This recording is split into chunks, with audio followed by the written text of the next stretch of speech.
welcome to Sound and Fury Book Reviews. As usual, I'm Tina. Today I'm doing one of my single book reviews of A Diary in the Age of Water by Nina Munteanu. I hope I'm saying that right. As usual, I can't pronounce anything.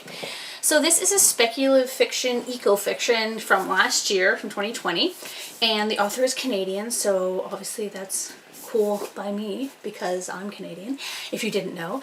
And this is a indie published book, so it's an indie print, which is cool too.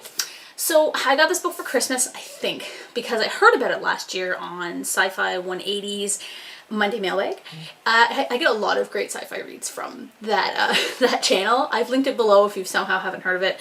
I'd be surprised if you subscribe to me and don't already subscribe to his channel, but that's fine.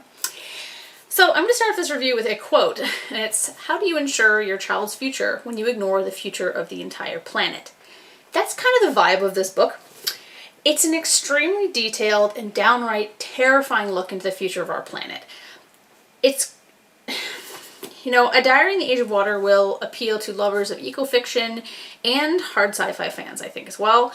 So the story follows a girl named Kaio. She's from the far future, I guess not far future, like 100 years from now future. She lives on an Earth that has suffered a severe climate disaster. So she finds a diary from the past which chronicles the 20 years leading up to this disaster and possibly what contributed to it. So this book is very engrossing, but it reads more as a warning regarding our planet than as a novel at times. Like, there's clearly a specific purpose for this text, and that's fine. Sometimes novels like that are good. This one is good. Each chapter begins with a kind of like a glossary type explanation of a water or climate related word, which has relevance to kind of the entry that's following it. This was both interesting and helpful, especially for someone like me who likes science but doesn't know a lot about this particular type of science. This novel made my heart absolutely clench. Like, I was under a lot of stress when I was reading this book because the plausibility of the scenarios surrounding, you know, the sale of Canadian fresh water to the United States and China, water restrictions for civilians, increased global warming, environmental disasters, and the loss of endangered species. It was just harrowing to read because it felt so plausible. And as someone who already cares very deeply for the environment and has taken active steps to reduce my carbon footprint, and I signed tons of petitions, you know, preventing the lessening of environmental protections by my government, this book just exacerbated my kind of fears for the future. Hot take here, I think watering your lawn should be absolutely banned. It's a supreme waste of water. I think that lawns are useless. Lawns are useless. Lawns are just another example, just like cruises, of human hubris in the face of the environment. Do you know what the purpose of the lawn originally was? It started as a trend by the French monarchy. You know, the ones that were beheaded during the Revolution because they were rich assholes. A lawn exists purely as a status symbol that says, I have land, but I don't have to farm it. Therefore, I can just let it sit, you know, useless in front of me. I can invest time and money and effort into making it look pretty while not contributing anything by it.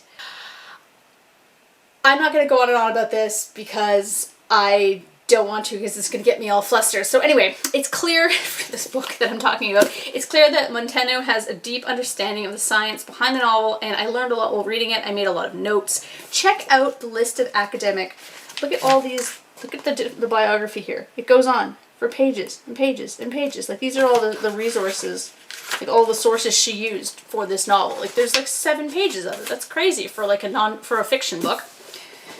In terms of a book, though, there isn't much of a plot or character development. Lena, the main character of the diaries, doesn't really change as the novel progresses. And while the parts with Kaio kind of serve to encircle the story, give it a kind of a start and a finish, basically, I found they were almost unnecessary, you know, and Lena isn't the most likable character, and I found there was a few kind of repetitive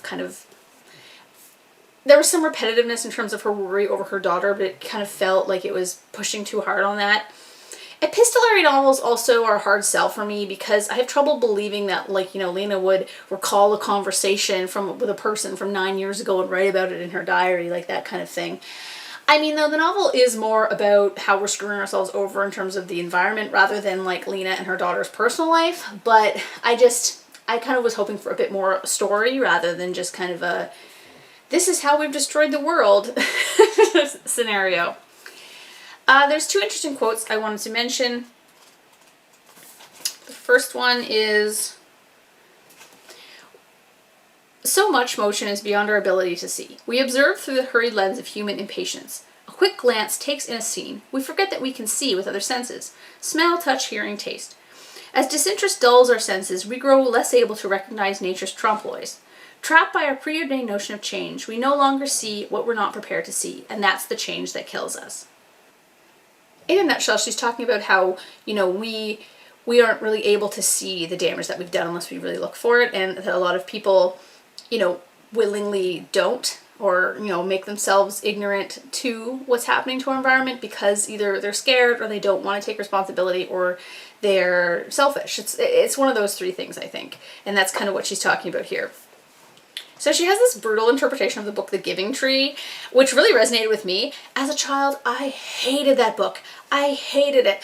I thought it was awful that this tree just gave up everything about itself to this person who did nothing for it and didn't even thank it in the end for doing so much for him. The boy essentially murders this tree for his own purposes, and in the end, the tree still gives him something.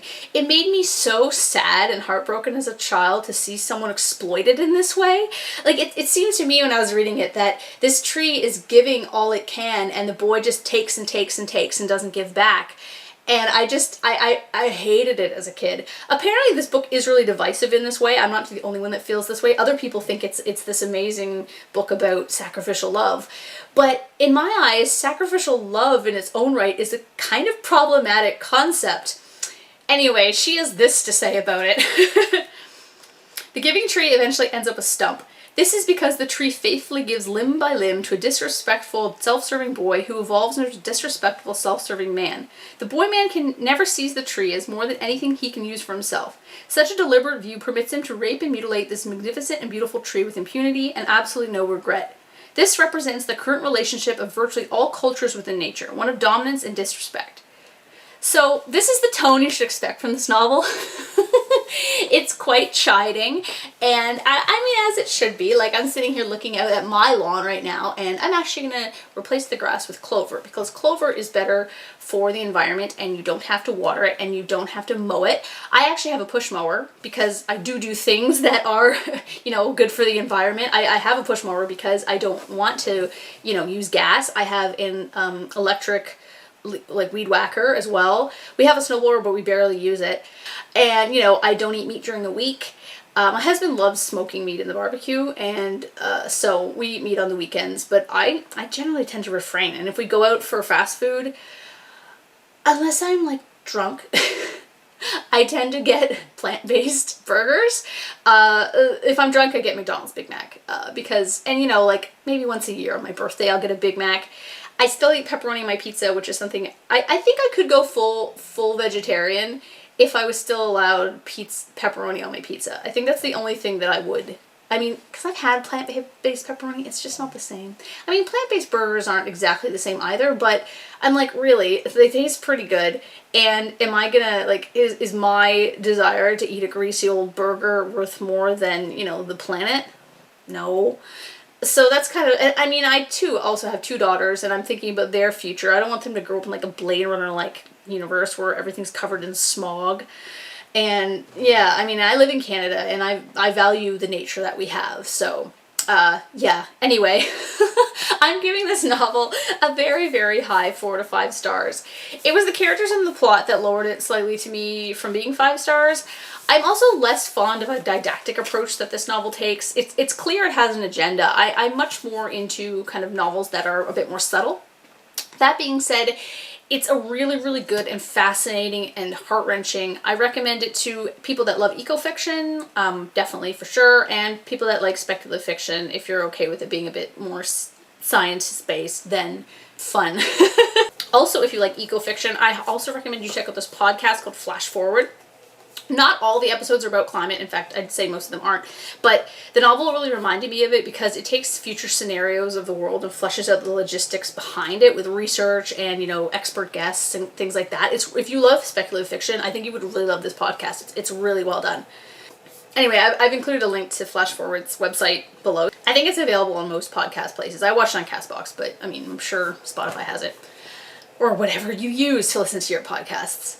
Anyway, thank you for watching. Sorry that evolved into a bit of a rant. I try not to rant on this channel because I don't know how much people enjoy rants, but I get really, really heated when it comes to the environment, and it's the one thing I get kind of judgy about, so I'm sorry about that, but I really do think you should stop watering your lawn and maybe think about, you know, getting a push mower, or limiting your red meat intake, or not using bottled water, which should be banned, and all bottled water should be thrown into the sun.